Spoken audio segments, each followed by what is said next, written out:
क्षत्रिय वो है जो कर्म में वीरता, शस्त्र, धर्म की रक्षा के लिए धारण करता है। इसलिए क्षत्रियों से नहीं, आतताइयों से, अनाचारियों से, आसुरी प्रवृत्तियों का प्रतिनिधित्व करने वाले गणों से 21 बार पृथ्वी को नष्ट कर। जहां चीन ये कह रहा है कि यह अरुणाचल की सीमा का हिस्सा ये हमारा है, वहां परशुराम कुंड है, जहां 12 वर्ष तक परशुराम जी ने जो माता के प्रति अपराध किया था उसका प्रायश्चित करने के लिए तप किया। अत्यंत प्राचीन काल से वो जगह भारत की है। हमारे लोग उस बात को प्रकट करने में सक्षम नहीं होता। सत्य को, धर्म को नष्ट करने का दुस्साहस आज तक होता रहा है। सत्ता जिसको बोलते हैं वो अपने विरुद्ध एक भी शब्द सुनने के लिए तैयार नहीं होती। उसका अहंकार उसे ले डूबेगा, ये अलग बात है, किंतु उस अहंकार के बूते पर वो उस समय अनर्थ कर बैठता है। नेदम पितः सम्य गिवोपवर्तते। हे पिता, आप रात रात भर जग करके वेदों का अध्ययन करते हैं, तो फिर आप अभी गलत क्यों पढ़ा रहे हैं? आज तक हम देखेंगे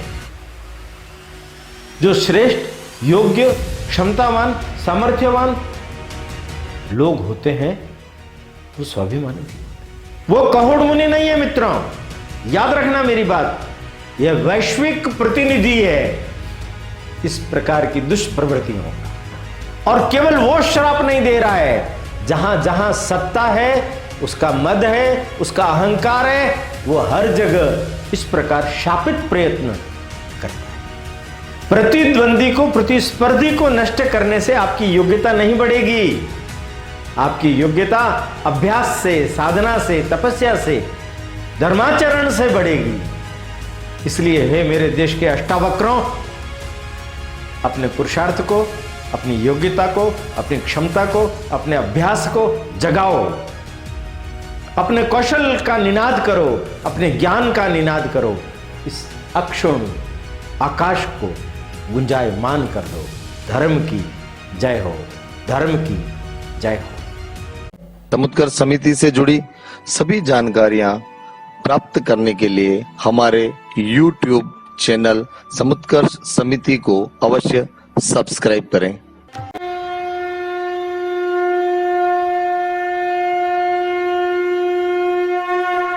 आज हमारे बीच में हमारे जो मुख्य उद्बोधन करता है, हमारे प्रेरक, हमारे पथ प्रदर्शक,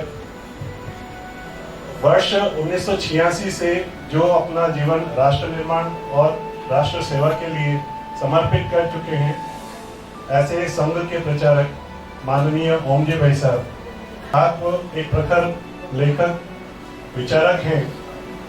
आप द्वारा कई पुस्तकें लिखी गई हैं, जिनमें मेवाड़ गौरव गाथा, जन जन के महावीर, पन्नादाय, बाबा रामदेव जैसी 25 पुस्तकों का आपने लेखन किया है। और जो आज हमारे बीच में हमारे ज्ञानवर्धन के लिए आज प्रकाशित होकर हमारे बीच में है। मैं आज के इस पुनीत अवसर पर मान्यवर भाई साहब से निवेदन करूंगी कि हमें प्रबोधन प्रदान करें। आदरणीय ओमजी भाई साहब।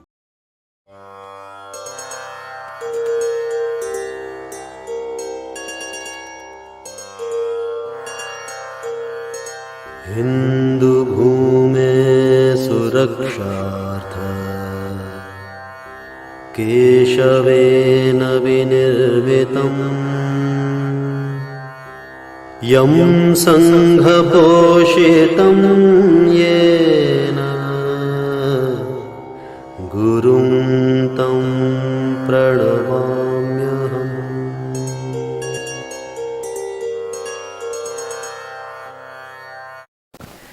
नमस्कार। समुत्कर्ष व्याख्यान श्रृंखला यतो धर्मस ततो जय में आप सब देवियों और सज्जनों का हार्दिक स्वागत है। मित्रों, महाभारत का वन पर्व ये पांडवों का केवल वनवास मात्र नहीं है, यह पांडवों को वन में उपलब्ध होने वाला ऋषि मुनियों का सानिध्य, हमारी सनातन संस्कृति के बारे में, हमारे महापुरुषों के बारे में, हमारे ऋषि मुनियों के बारे में एक महती जानकारी प्राप्त होना, यह भी। क्योंकि हम सब लोग जानते हैं स्वाध्याय से, सत्संग से हर एक व्यक्ति के जीवन का विकास होता है। यह एक प्रकार का सत्संग चल रहा है, उनके मनोबल को, उनके आत्मबल को विकसित करने का प्रयत्न किया जा रहा है। क्यों? केवल इसलिए नहीं 13 वर्ष के पश्चात ये लोग अपना राज्य फिर से प्राप्त कर ले, इसलिए नहीं। ये सब ऋषि मुनि ये बात जानते हैं कि धर्म की धुरी ये पांडव है। अगर पांडव धर्म राज्य की प्रस्थापना करते हैं तो धर्म का समुचित विकास होकर मानवता के कल्याण के लिए, सुख शांति के लिए, विश्व की शांति के लिए प्रयत्न किया जा सकता है। इसमें हम सफल हो सकते हैं। धर्म संस्थापनार्थाय संभवामि युगे युगे, ये इस युग का प्रयत्न है, यह इस युग का प्रयत्न है, ये देवीय प्रयत्न है। पिछली बार हमने अगस्त्य मुनि के पुरुषार्थ के संदर्भ में, भगीरथ के पुरुषार्थ के संदर्भ में जानकारी प्राप्त की थी। आज 3 कथाओं के माध्यम से मैं आपको फिर से हमारे महापुरुषों से साक्षात्कार कराने का प्रयत्न करूंगा। ये तीनों कहानी वन पर्व में लोमश ऋषि जी ने पांडवों के समक्ष रखी। पहली कहानी परशुराम जी की, हम सब जानते हैं परशुराम जी को। दूसरी कन्या सुकन्या और च्यवन ऋषि, उनकी कहानी। और तीसरी अष्टावक्र की कहानी। परशुराम जी हम सब जानते हैं। एक चीज अच्छी तरह से समझिए, आपने देखा कि परशुराम भगवान राम के समय में भी हुए थे और परशुराम अभी कृष्ण के समय में भी हुए, तो वो क्या एक ही व्यक्ति है क्या? नहीं, उस कालखंड में विविध प्रकार की पीठ, परशुराम पीठ, वशिष्ठ पीठ, विश्वामित्र पीठ, कश्यप पीठ, भृगु पीठ, ऐसे अलग अलग ऋषियों के नाम पर पीठें हुआ करती थी। उस समय में जो परशुराम थे वो राम के समकक्ष थे, और अभी जो उस पीठ पर बैठे हुए परशुराम हैं वो श्री कृष्ण के समकक्ष है। अभी जो परशुराम हैं, इन परशुराम ने भीष्म को, कर्ण को, द्रोण को शिक्षा दी, अस्त्र शस्त्रों का ज्ञान दिया। वो धनुर्विद्या में, अन्य अस्त्र शस्त्र संचालन में, माने शस्त्रों में प्रवीण व्यक्ति थे। ब्राह्मण होकर के शस्त्रों में प्रवीण, ऐसा क्यों? और एक नाम आपने और सुना होगा, विश्वामित्र। विश्वामित्र, विश्वामित्र ब्राह्मण नहीं थे, क्षत्रिय थे, किंतु उन्होंने ब्रह्मत्व की, ब्रह्म ऋषि की उपासना की, गायत्री मंत्र की उपासना की।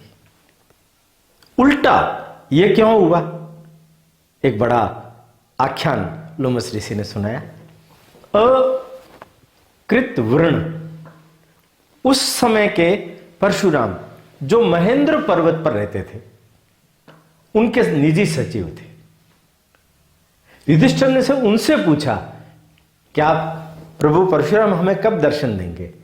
उन्होंने कहा कि वो चतुर्दशी और अष्टमी के दिन देते हैं, कल चतुर्दशी है, कल वो आपको दर्शन देंगे। आप हमें उनके बारे में कुछ जानकारी बताइए, उनके आख्यान के बारे में बताइए, उन्होंने जो जो पुरुषार्थ किया उसके बारे में बताइए।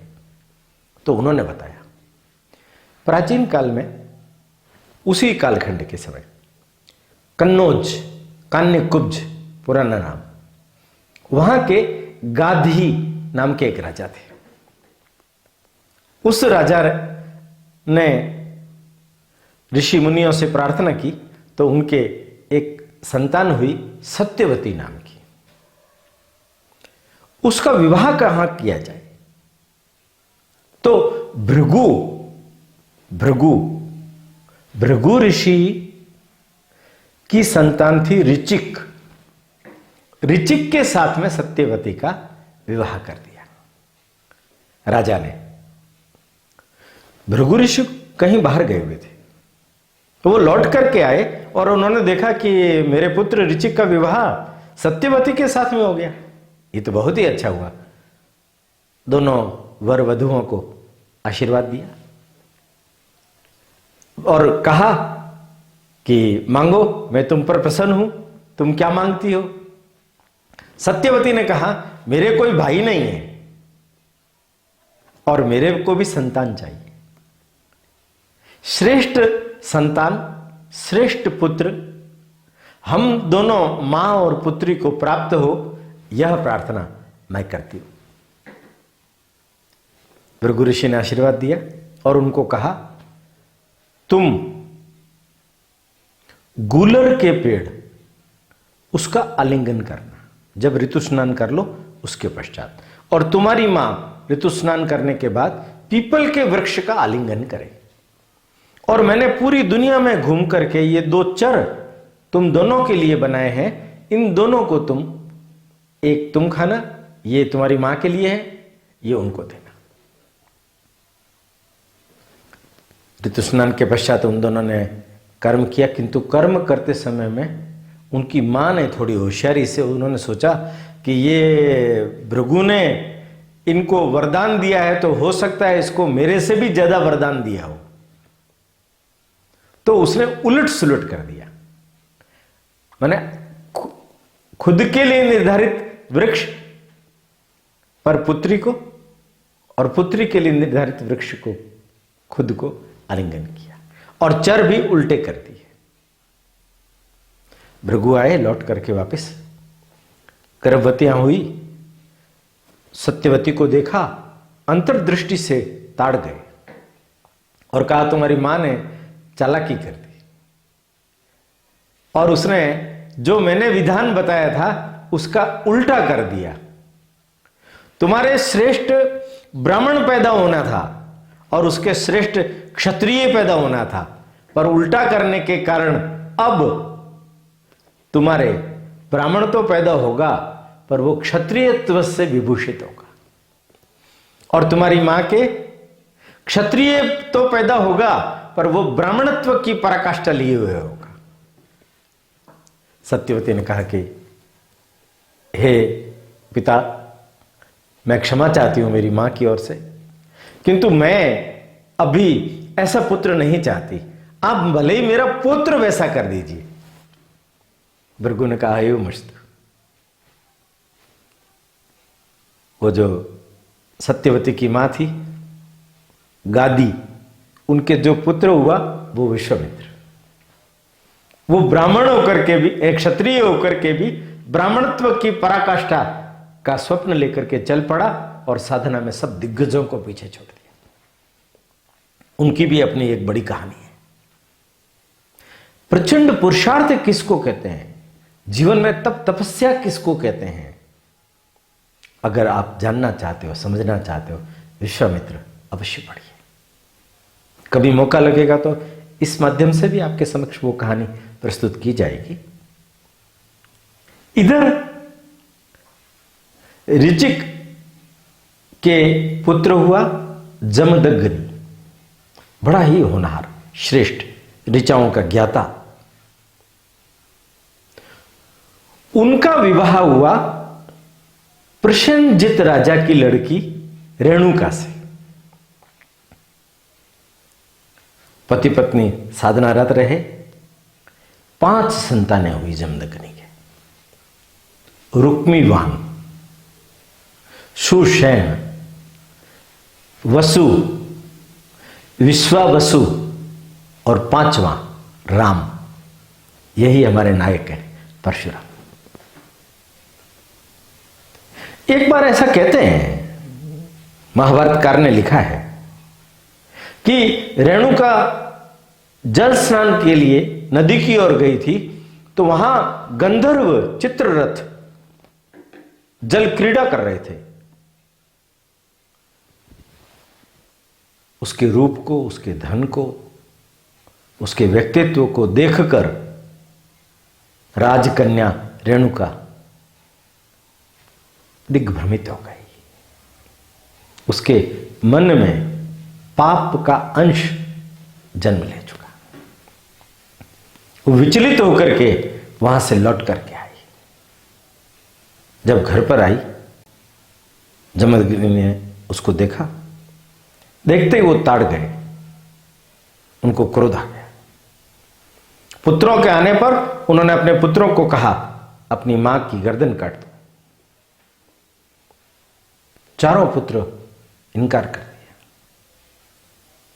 मां की हत्या हम कैसे करें, मां की गर्दन हम कैसे काटें? श्राप दे दिया उन्होंने, जाओ तुम जड़ बुद्धि हो जाओ, वृक्षों के समान हो जाओ।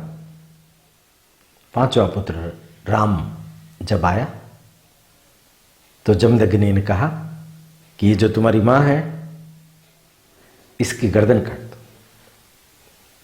पिता की आज्ञा थी, मां की गर्दन काट दो। राम ने एक क्षण भी देर न करके पितृभक्ति का बड़ा अनूठा परिचय दिया, बड़ा अनूठा परिचय दिया, और फरसा निकाल करके अपनी मां की गर्दन काट दी। मातृ हंता बन गया। जमदग्नि अपनी आज्ञा का पालन हुआ देख करके बहुत प्रसन्न हुए, क्रोध शांत हुआ। पुत्र को आशीर्वाद दिया, पुत्र तुम वर मांगो, मुझे तो ज्यादा वर नहीं चाहिए, जो हुआ है उसको उलट दीजिए, फिर से मेरी मां को फिर से जीवित कीजिए और उसके मन में यह भाव नष्ट कर दीजिए, पाप का भाव भी नष्ट कर दीजिए, और मैंने उनको मारा है ये भी उनको पता न चल सके। मेरे भाइयों को पुनर्वस्था में ले आइए और मुझे अविजित रहने का वर दीजिए, संपूर्ण शास्त्रों में प्रवीण हो जाऊं, दीर्घायु होकर के इस विश्व के कल्याण के लिए मैं काम करता रहूं, अन्याय अत्याचार का प्रतिकार करता रहूं। जमदग्नि ने आशीर्वाद दिया, एवं मस्तु। मन में एक कसक रह गई थी कि मैंने अपनी मां को मारा। माता और पिता की इन्होंने बहुत सेवा की है। परशुराम जैसा व्यक्ति ये माता और पिता की सेवा कैसे की जाती है उसका भी एक आदर्श है। अभी आप जाएंगे तो पूर्वांचल में, जहां चीन ये कह रहा है कि यह अरुणाचल की सीमा का हिस्सा ये हमारा है, अरे उसको मालूम ही नहीं है। वहां परशुराम कुंड है, जहां 12 वर्ष तक परशुराम जी ने जो माता के प्रति अपराध किया था उसका प्रायश्चित करने के लिए तप किया था। यह वो जगह है, अत्यंत प्राचीन काल से वो जगह भारत की है। हमारे लोग उस बात को प्रकट करने में सक्षम नहीं हो पाते। ये गर्व की बात है, वो स्थान हमारा है। परशुराम जी के इस कृत्य के पश्चात उस कालखंड के अंदर महिष्मती, मध्य प्रदेश, वहां है वंशीय व्यक्ति, एक अर्जुन, कार्तवीर्य अर्जुन, सहस्रा अर्जुन, जिसकी 1000 भुजाएं थी। दत्तात्रेय ऋषि ने उन्हें आशीर्वाद दे दिया, एक बड़ा रथ प्रदान किया। इतने वेग से वो रथ जाता था, उस रथ में बैठ करके दुनिया में वो कहीं पर भी जा सकता था। उसको अपार शक्तियां प्राप्त थी, पर उसके मद में आकर के उसकी राक्षसी आसुरी वृत्तियां पैदा हो गई। वो ऋषियों के कुलों को, आश्रमों को नष्ट करने लग गया। अन्याय अत्याचार का तांडव नृत्य संपूर्ण आर्यावर्त में हो गया। आर्यावर्त में गंगा यमुना के तट पर जितने भी बड़े बड़े आश्रम थे वो सब नष्ट कर दिए उसने।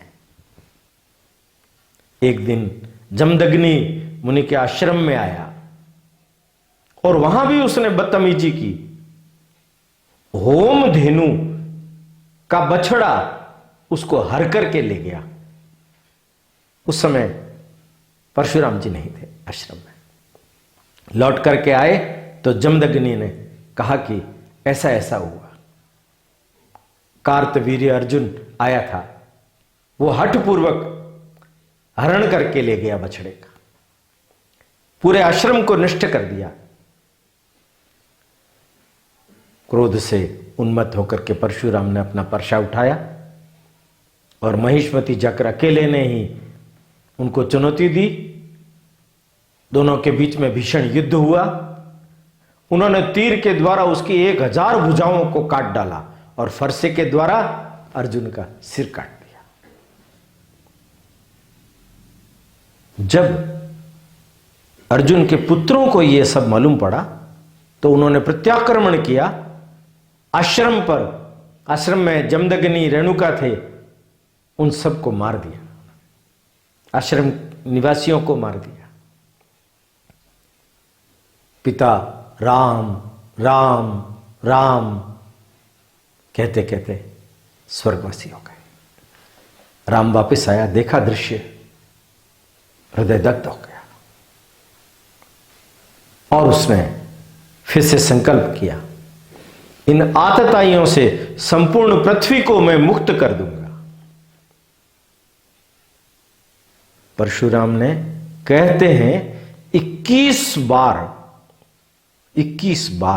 इस धरती को आतताइयों से मुक्त कर दिया। बहुत बार पढ़ने में, सुनने में, लिखने में आता है क्षत्रियों से विहीन कर दिया। आप ध्यान से समझिए, यह एकदम गलत बात है। अगर कोई क्षत्रिय है तो धर्म की वृत्तियों को लेकर के धर्म की रक्षा के लिए जीवन जिएगा। अगर उसकी क्षत्रियता नष्ट हो गई, आसुरी प्रवृत्तियों ने जन्म ले लिया, देव संस्कृति को नष्ट करने का प्रयत्न किया, वो क्षत्रिय कहां से हो गए? क्षत्रिय वह नहीं, क्षत्रिय वो है जो कर्म में वीरता, शस्त्र, धर्म की रक्षा के लिए धारण करता है। धर्म की रक्षा के लिए, संस्कृति की रक्षा के लिए, सुख शांति के लिए वो क्षत्रिय है। इसलिए क्षत्रियों से नहीं, आतताइयों से, अनाचारियों से, आसुरी प्रवृत्तियों का प्रतिनिधित्व करने वाले गणों से 21 बार पृथ्वी को नष्ट कर दिया। उनके पूर्वज ऋचिक ऋषि आए और आकर के कहा, बेटा अब रुक जाओ। तब क्षमा याचना की, रुक गए वो, और सारी पृथ्वी को अलग अलग हिस्सों में ब्राह्मणों को दान करके खुद महेंद्र पर्वत पर जाकर के तपस्या करने लगे।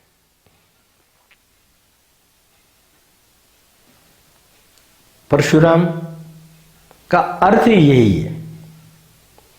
उन्हें ब्राह्मण होते हुए भी क्षत्रिय वृत्ति का पालन अपने भृगु ऋषि के आशीर्वाद के कारण भी करना पड़ा,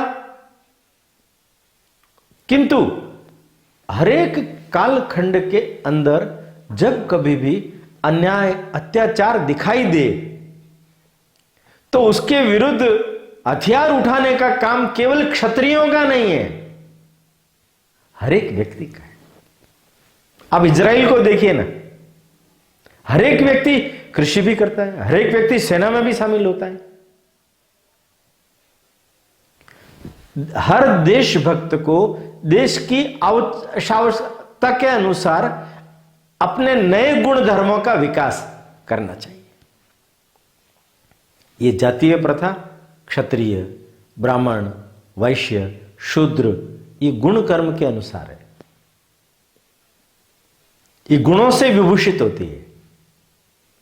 जिस व्यक्ति ने अपने जिस प्रकार के गुणों की साधना की है उसके जीवन में उस प्रकार का व्यवहार प्रकट होगा। इसलिए परशुराम जी में वीरोचित व्यवहार प्रकट होगा और विश्वामित्रों में ब्राह्मणोचित व्यवहार प्रकट होगा। ये गुण कर्म। दूसरी कथा, राजा शरियाती, वो अपनी रानियों और अपने परिवार के साथ में वन भ्रमण के लिए गए।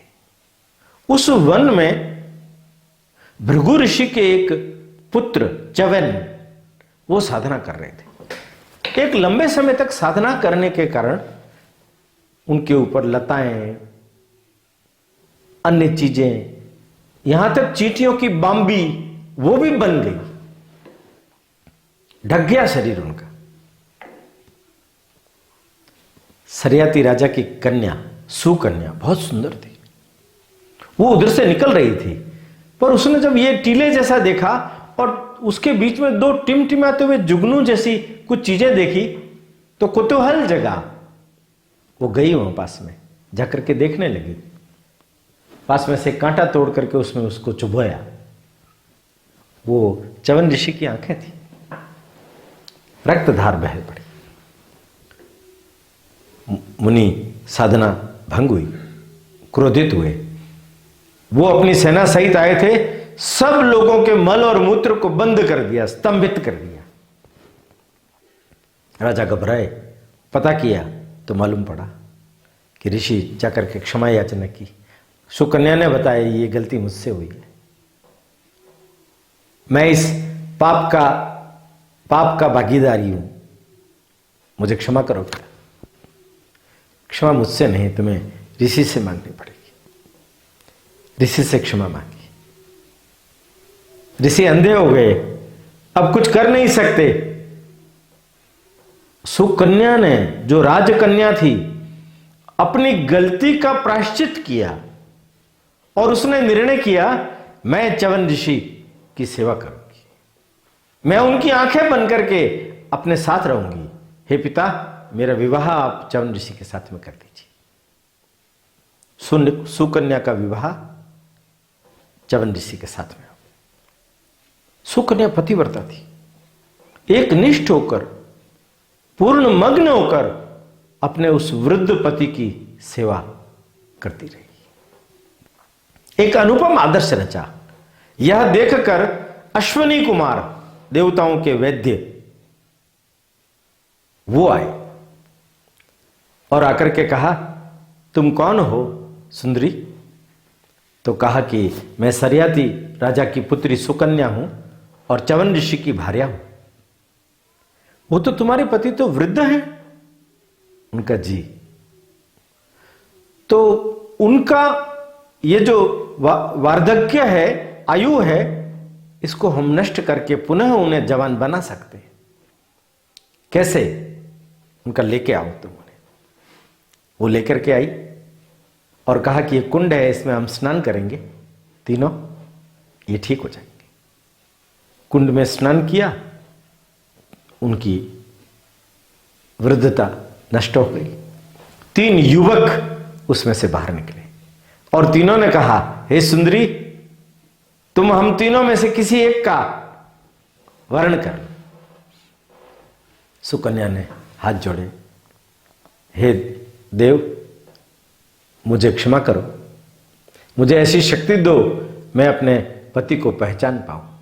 और वो अपनी दिव्य दृष्टि से अपने पति को पहचान पाई और उनके गले में वरमाला डाल दी। च्यवन ऋषि को जो दवाइयां, जो औषधियां अश्विनी कुमारों ने दी थी, जिसके प्रभाव से उनका वार्धक्य जाता रहा और वो पुनः युवा हो गए, इसलिए हम सब लोगों को भी च्यवनप्राश इस नाम से औषधि खिलाई जाती है। आंवला प्रधान वो औषधि होती है जिससे हमारी क्षमताएं, हमारा सामर्थ्य ये बना रहता है। तीसरी कहानी, अष्टावक्र की कहानी। हम सब लोग जानते हैं, किंतु मूल जो चीज है वो है एक ऋषि हुए उद्दालक। उद्दालक ऋषि, उनके एक पुत्र हुए श्वेतकेतु, एक पुत्री हुई सुजाता। अपने शिष्यों के साथ में रह करके अपने आश्रम में शिक्षण का कार्य करते थे। उनका एक शिष्य था बड़ा होनहार, जिसका नाम था कहोड़। कहोड़, ये जो कहोड़ था बहुत बुद्धिमान, बहुत विद्वान, बहुत होशियार और गुरु सेवा करने में भी प्रवीण।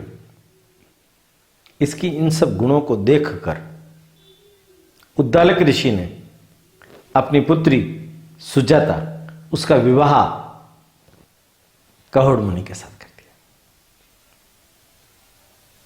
कहोड़ मुनि वहीं रहने लग गए। काल बीता, वहीं शिक्षण कार्य कर रहे थे। इनकी पत्नी सुजाता उसको गर्भ ठहरा। एक दिन बड़ी विचित्र घटना कहोड़ मुनि जब पढ़ा रहे थे तब घटी। कहोड़ मुनि जब पढ़ा रहे थे तो पढ़ाते समय उन्हें एक आवाज सुनाई दी। उन्होंने कहा कि आवाज, क्या आवाज आ रही है?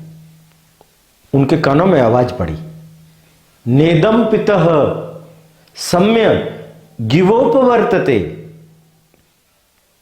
हे पिता, आप रात रात भर जग करके वेदों का अध्ययन करते हैं, तो फिर आप अभी गलत क्यों पढ़ा रहे हैं? उन्होंने देखा कि यह आवाज मुझे कोई चुनौती दे रहा है कि मैं गलत पढ़ा रहा हूं। कौन है? इधर उधर देखा। अचानक उनकी दृष्टि पड़ी, उनकी पत्नी सुजाता, उसके गर्भ पर आवाज फिर आई, नेदम पितः सम्यक गिवोपवर्तते। हे पिता, आप क्यों गलत पढ़ा रहे हैं, क्यों मिथ्या पढ़ा रहे हैं? देखिए कैसी अद्भुत बात है। मां की कोख में गर्भ पल रहा है, वह बालक कितना प्रतिभावान होगा, कितना सुयोग्य होगा कि उसे यह मालूम पड़ रहा है कि उसके पिता जो पढ़ा रहे हैं वो ठीक नहीं। पिता को गर्व करना चाहिए कि मेरे ऐसी अद्भुत संतान पैदा हो रही है जो मां के पेट में ही अपनी विद्वता का परिचय दे रही है। किंतु नहीं, ध्यान से समझिए, ध्यान से समझिए। कहोड़ मुनि क्रोधित हो गए। हर जगह होता है। अभी आप देखेंगे तो आपको भी अपने जीवन में पग पग पर इस बात का अनुभव होगा। आपकी योग्यता प्रतिभा को देख करके आपके अग्रज, आपके बड़े मोहित नहीं होते, खुश नहीं होते, प्रसन्न नहीं होते, ईर्ष्यालु हो जाते। वो आपको नष्ट करने का प्रयत्न करते। मेरी बिल्ली मुझसे म्याऊ, मेरे द्वारा पैदा किया हुआ व्यक्ति मेरी आज्ञा का पालन नहीं कर रहा। मैं कह रहा हूं यह काम कर, वो नहीं कर रहा, मैं उसको नष्ट कर दूंगा। सत्य को, धर्म को नष्ट करने का दुस्साहस आज तक होता रहा है। सत्ता जिसको बोलते हैं वो अपने विरुद्ध एक भी शब्द सुनने के लिए तैयार नहीं होती। उसका अहंकार उसे ले डूबेगा, यह अलग बात है। उसका अहंकार उसे ले डूबेगा, यह अलग बात है। किंतु उस अहंकार के बूते पर वो उस समय अनर्थ कर बैठता है। दूसरे को नष्ट करने का श्राप दे देता है, दूसरे को समाप्त करने का प्रयत्न करता है। आज तक हम देखेंगे जो श्रेष्ठ, योग्य, क्षमतावान, सामर्थ्यवान लोग होते हैं वो स्वाभिमानी भी होते हैं। वे सत्य के मार्ग पर, धर्म के मार्ग पर चलते हैं, उसको अग्रज स्वीकार नहीं कर पाते और वो उसको अपना प्रतिद्वंदी समझकर नष्ट कर देते। सत्ता का मद बहुत विचित्र होता है। अगर आप देखेंगे सत्ता क्या करती है, अपने शस्त्रों का, अपने अस्त्रों का, अपनी संस्थाओं का दुरुपयोग करती है ना, दुरुपयोग करती है ना। सत्ता के कारण से आप अपने प्रतिद्वंदियों से प्रतिस्पर्धा करने में असमर्थ हो तो आप दुर्नीति पर आ जाते हैं, सत्ता की संस्थाओं का दुरुपयोग करते हैं। यह आज भी हो रहा है, यह नहीं होना चाहिए। अपनी योग्यता के बलबूते पर हर एक व्यक्ति को आगे बढ़ने का प्रयत्न करना चाहिए। प्रतिद्वंदी को, प्रतिस्पर्धी को नष्ट करने से आपकी योग्यता नहीं बढ़ेगी। आपकी योग्यता अभ्यास से, साधना से, तपस्या से, धर्माचरण से बढ़ेगी और दूसरा कोई उपाय नहीं है। अपने जीवन में प्रचंड ध्येय साधना जब आप करेंगे, आपका प्रभाव अपने आप पड़ेगा। आपको विचलित होने की जरूरत नहीं है। दूसरे की योग्यता देख करके अपने आप के बारे में ऐसा मत सोचिए कि मेरा नष्ट हो जाएगा सब कुछ, मेरा साम्राज्य खत्म हो जाएगा। नहीं, वही हुआ। कहोड़ मुनि अपने पुत्र की प्रतिभा को देख करके गर्व करने की बजाय क्रोधित हो गए और उन्होंने उस गर्भस्थ, देखिए आप, गर्भस्थ शिशु, क्या ताकत होती है, क्या क्षमता होती है, क्या बिगाड़ सकता था वो कहोड़ मुनि का। पर उस कहोड़ मुनि ने, वो कहोड़ मुनि नहीं है मित्रों, याद रखना मेरी बात, यह वैश्विक प्रतिनिधि है इस प्रकार की दुष्प्रवृत्तियों का, वैश्विक प्रतिनिधि है। और केवल वो श्राप नहीं दे रहा है, जहां जहां सत्ता है, उसका मद है, उसका अहंकार है, वो हर जगह इस प्रकार शापित प्रयत्न करता है। उन्होंने भी किया। क्रोध में आकर के कहोड़ मुनि ने उस गर्भस्थ शिशु को श्राप दिया, तस्माद् वक्रो भवितास्य अष्ट कृत्वा। तस्माद् वक्रो, अरे मां के पेट में हो तुम, अभी से ऐसी टेढ़ी टेढ़ी बातें कर रहे हो, बाहर आने के बाद में तुम क्या करोगे कुछ भी पता नहीं है।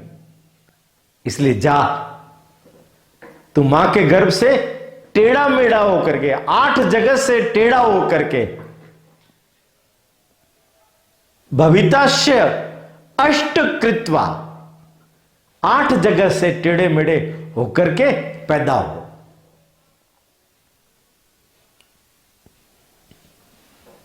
बालक ने उस श्राप को ग्रहण किया, उसका शरीर वक्र हो गया, घर में गरीबी, तो उसकी मां भी गर्भवती, वो श्वेत केतु और यह जो बालक होने वाला है, ये दोनों समवयस्क है। सुजाता ने अपने पति कहोड़ मुनि को कहा, घर में गरीबी है, सुना है राजा जनक कोई यज्ञ करवा रहे हैं, आप भी वहां जाइए, कुछ शास्त्रार्थ कीजिए, कुछ धन मिलेगा तो हमारे घर की गरीबी दूर होगी। कहोड़ मुनि गए। राजा जनक के यहां एक बहुत बड़ा उद्भट विद्वान, जिसका नाम था बंदी, बाहर से आया हुआ था, वो आर्यवर्त का नहीं था, वो देवलोक से कहीं से आया था, उसका नाम था बंदी।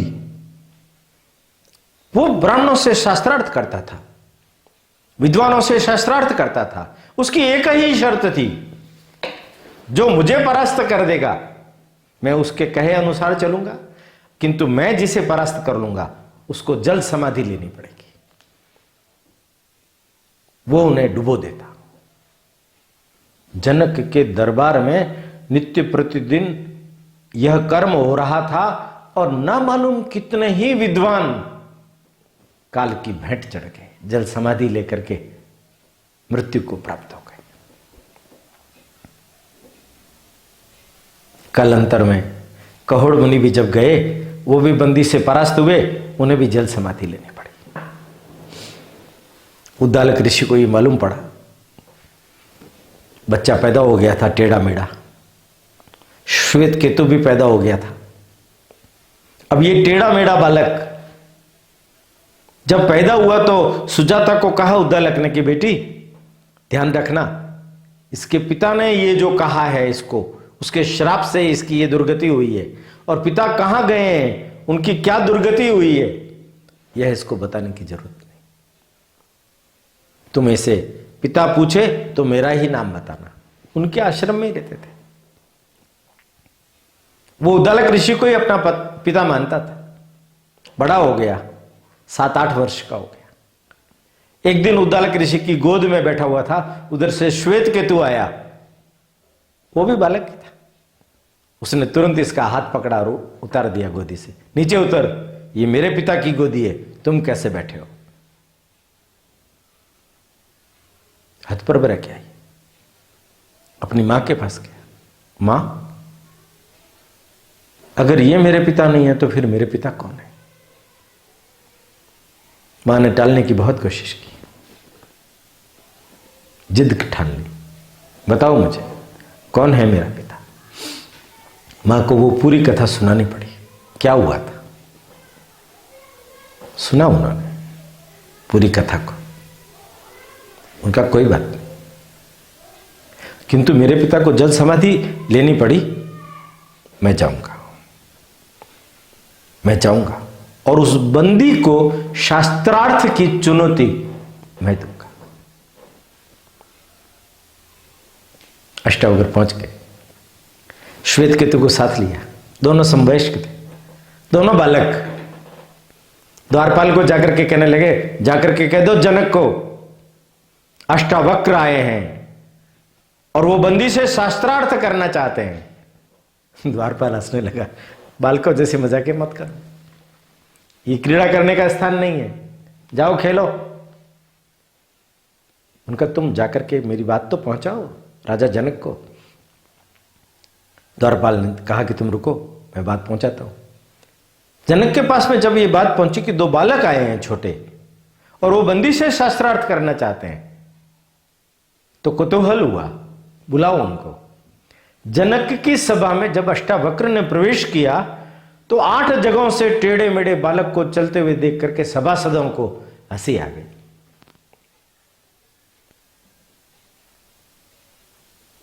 बालक अष्टावक्र रुक गए, सब तरफ पूरी सभा को देखा, लौटने लगे। राजा जनक को लगा क्या हो गया, सभा भी निस्तब्ध हो गई। उनका कि शायद मैं गलत जगह पर आ गया हूं, मैंने तो सुना था कि राजा जनक की जो सभा है वो विद्वानों की सभा है, किंतु यहां आने पर इन सब लोगों ने मेरी चर्म अवस्था को देख करके हंसी उड़ाई। क्या इनको चर्म बोध ही है, शरीर का ही बोध है, आत्मज्ञान नहीं है। जनक को लगा लड़का कोई दीप्तिवान है। क्षमा कीजिए महाराज, आइए, आपकी क्या इच्छा है। उनका मैं बंदी से शास्त्रार्थ करना चाहता हूं। उन्होंने कुछ सवाल पूछे, उसके ठीक से जवाब मिलने पर बंदी भी सुन रहा था, उसने कहा कि मैं तैयार हूं शास्त्रार्थ करने के लिए। उन दोनों के बीच में शास्त्रार्थ हुआ। 1 क्या है, 2 क्या है, 3 क्या है, ऐसे करते करते 13 क्या है, लगातार उत्तर दिए जा रहे हैं अष्टावक्र। सभा सन्न है। वो उसकी दिव्य देव प्रतिभा पर मुग्ध है। सब लोग आह्लादित थे, राजा जनक भी आह्लादित थे। उन्हें लग रहा था अब कोई आया है जो भारतीय ज्ञान समृद्धि का, संपदा का प्रतिनिधि है, जो अपने वक्तव्य से बंदी जैसे विदेशी को भी पराभूत कर सकने में सक्षम है। बंदी परास्त हो गया, उत्तर नहीं दे सका, हार मान ली। कहा कि आज्ञा दीजिए, मैं सजा भोगने के लिए तैयार हूं। तो तुम सजा भोगने के लिए तैयार हो तो तुम्हें एक ही सजा मिलनी चाहिए जिसके तुम हकदार हो।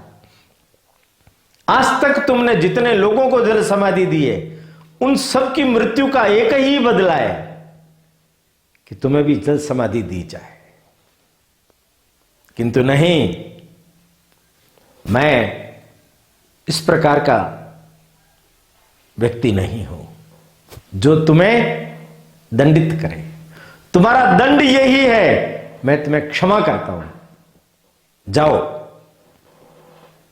तुम परास्त हो गए, पर दुनिया में जाकर के बताना भारतीय ज्ञान संपदा कितनी अद्भुत है।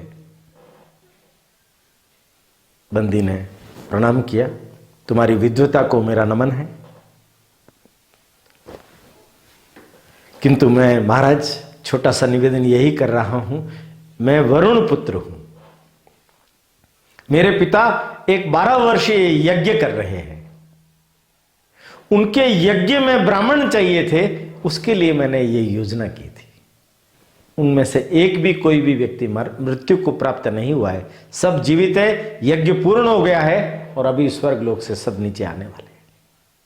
थोड़े ही समय में सारे ऋषि मुनि आ गए। कौड़ मुनि ने भी देखा, अरे इस मेरे पुत्र के पुरुषार्थ के कारण मुझे जीवन दान मिला है और मैंने उसे श्राप दिया था। क्षमा करो पुत्र, मैं तुम्हारा अपराधी हूं। वो पिता के चरणों में साष्टांग प्रणिपात किया। कौड़ मुनि ने और अन्य ऋषियों ने कहा, यह भारतीय ज्ञान संपदा का अद्भुत प्रतिनिधि है जिसने बंदी जैसे उद्भट विद्वान को परास्त किया है। विकलांगता का श्राप लेकर के पैदा होने वाला अष्टावक्र, जा, तुम्हारी योग्यता, तुम्हारी प्रतिभा, तुम्हारी गुणवत्ता, तुम्हारा आचरण, इन सब के कारण से तुम समंगा नदी में स्नान करके पुनः सम अंगों में आ जाओ। समंगा नदी में जब स्नान किया अष्टावक्र ने, उसकी विकलांगता दूर हो गई। प्रतिभा वही है, योग्यता वही है, देवत्व वही है। कितना ही विकलांगता का श्राप दे दे सत्ता, पर जिसमें सामर्थ्य है वो समांगता को फिर से प्राप्त कर लेता है। इसलिए मित्रों, डरने की जरूरत नहीं है इस सत्ता से, क्योंकि उसके पैर नहीं होते। जो अन्यायी है, अत्याचारी है, अहंकारी है, अपने पद का मोह है, उसको तो नष्ट होना ही। आज नहीं तो कल वो नष्ट होगा, परास्त होगा। और काल खंड के दुरुपयोग के कारण वो कुछ भी छोटा मोटा नुकसान पहुंचा सकते हैं। धैर्य रखिए, सहनशीलता रखिए, समय आएगा, उसकी प्रतीक्षा कीजिए। धर्म की फिर से स्थापना होगी, धर्मवान लोगों को फिर से आगे आना पड़ेगा, धर्मवान लोगों को ही दायित्व निभाना पड़ेगा। यह जिम्मेदारी केवल अष्टावक्र की है, केवल अष्टावक्र की है। इसलिए हे मेरे देश के अष्टावक्रों, अपने पुरुषार्थ को, अपनी योग्यता को, अपनी क्षमता को, अपने अभ्यास को जगाओ, अपने कौशल का निनाद करो, अपने ज्ञान का निनाद करो। इस अक्षुण आकाश को गुंजायमान कर दो। धर्म की जय हो, धर्म की जय हो। आज 3 आख्यान मैंने आपके समक्ष प्रस्तुत किए। अगले एपिसोड में फिर से 3 आख्यानों के माध्यम से लोमस ऋषि ने पांडवों के सामने जो दृष्टांत रखा, जो प्रेरणाप्रद घटनाएं रखी, जो आज भी प्रासंगिक है, हम सब लोगों के लिए उपयोगी है, उसको हम स्वीकार करें, अपने जीवन आचरण में डालें। इतनी बात का निवेदन करते हुए अभी विश्राम। समुत्कर्ष समिति से जुड़ी सभी जानकारियां प्राप्त करने के लिए हमारे YouTube चैनल समुत्कर्ष समिति को अवश्य सब्सक्राइब करें। आप सभी का समुत्कर्ष समिति के प्रति यही स्नेह और आत्मीय भाव बना रहे। धन्यवाद।